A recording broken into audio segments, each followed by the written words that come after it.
Alright, let's start with the very popular and confusing topic in Java interviews, the difference between final, finally and finalize. First one is final. Think of final as restriction keyword. You can use it with variable, method and classes.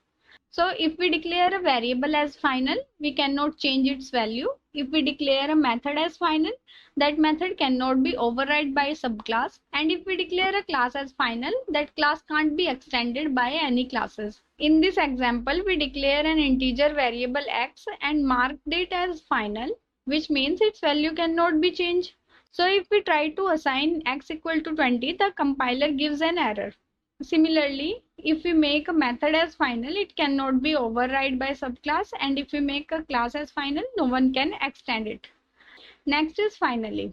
So finally is a block that we use with try catch. It always executes whether an exception occurs or not. Here we are dividing 5 by 0. So an exception occurs, the catch block print error, and even after that the finally block is executed. It prints always executes.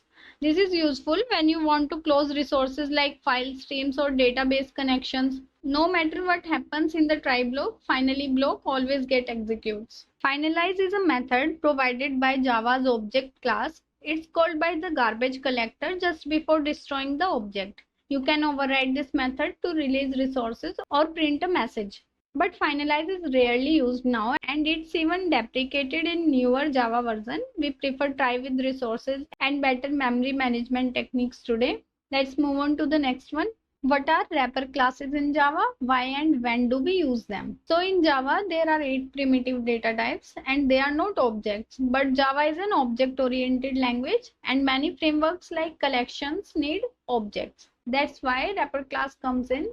They wrap primitive values into objects. Here we have common wrapper classes like int is a primitive data type and it has its corresponding wrapper class integer. Char has character, boolean has boolean. Let's see an example. Here we are declaring a variable a equal to 10 and then we are using integer dot value of and passing this a inside its parameter to convert it into an object. This is called boxing. Later we use object.intValue to convert it back to a primitive. That's unboxing. In modern Java, this happens automatically. It's called auto boxing and auto unboxing. And why is this useful? Suppose you want to store integers in an array list, so we use wrapper class there. What is the difference between equal operator and equals method in Java? This is one of the most common conceptual questions and also very common source of bugs in Java. Let me explain with a simple example. Here we are creating two different objects of strings and passing some content over here, and here we are comparing it with the help of equal operator, and here we are comparing it with equals method. So when we are comparing it with equal operator, it will return false because it checks whether both references point to the same memory address. And here S1 and S2 are two different objects, even if their content is the same. But in case of equals method, it will return true because it checks the actual content. And since they are containing same content, so that's why it will return true. If you are comparing wrapper objects like integer or your own classes, always override equals method to compare by content. Don't use equal unless you are checking if two references point to the same object. And this is a key question in every interview round. Let's move on to the next one. What is constructor overloading in Java? So constructor overloading means you can define multiple constructors in the same class, each with different parameters. Let me show you. We have this student class here which contain two different variables, string name, int age. We have two constructors here. The first one accept only name and second one will accept name as well as age. During the object creation, if you pass only name, then it will call first constructor. And if you pass name and age, then it will call second constructor. So Java chooses the constructor depending on how you create the object. And why is this useful? It allows you to give flexibility to the user. They can create an object with full detail or just basic data. And it's also a great way to support default and custom values in the same class. Fifth question is what are checked and unchecked exceptions? So first one is checked exceptions. Checked exceptions are checked at compile time. You are required to handle them using try catch or declare them using throws. Like in this example, here Java forces you to handle a possible IO exception because maybe the file doesn't exist, and some common checked exceptions are IO exception, SQL exception, and parse exception. Second one is unchecked exception.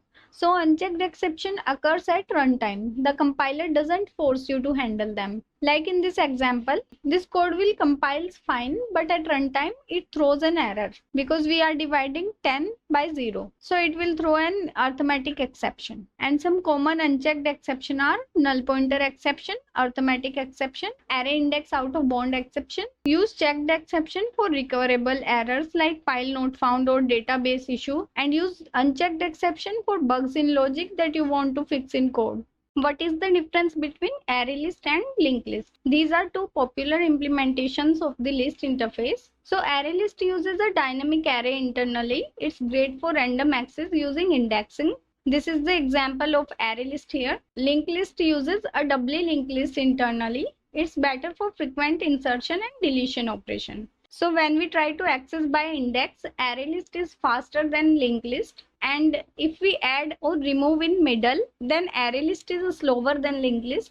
And in case of memory usage, ArrayList uses less memory as compared to LinkedList. So use ArrayList when access speed matters and use LinkedList when structure changes often. What is the transient keyword in Java? When we serialize an object, we convert it into a stream of bytes to save in a file or send over the network. But sometimes we don't want all the fields to be saved, like password or sensitive data. That's where transient comes in. So in this example, we have this user class which implements serializable interface, and it contains two variables here. One is username and one is password.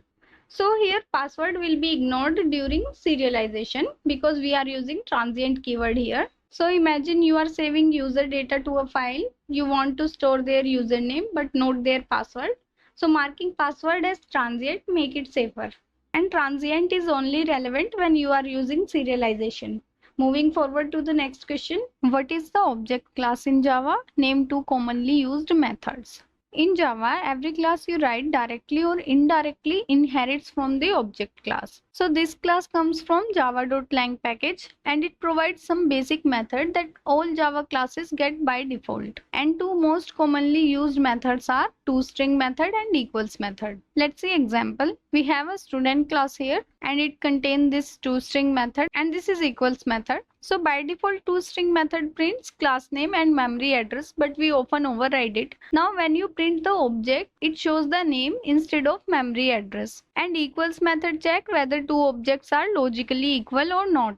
So we can override equals method to compare the content. What is the difference between string, StringBuffer, and StringBuilder? These are all used to store and manipulate text, but they behave differently. So string is immutable. Once created, its value can't be changed. StringBuffer is mutable and thread safe. It is also synchronized, which means multiple threads can use it safely. And StringBuilder is also mutable, but it's not synchronized. So it's faster, but not thread safe. So here a new object is created and S is now pointing to a new string. In StringBuffer, no new object is created. It modifies the original one. So use strings when you want things unchangeable, and use StringBuilder when building strings in loops like JSON queries, and use StringBuffer if you need thread safety. And last question is, what is the difference between throw and throws keyword?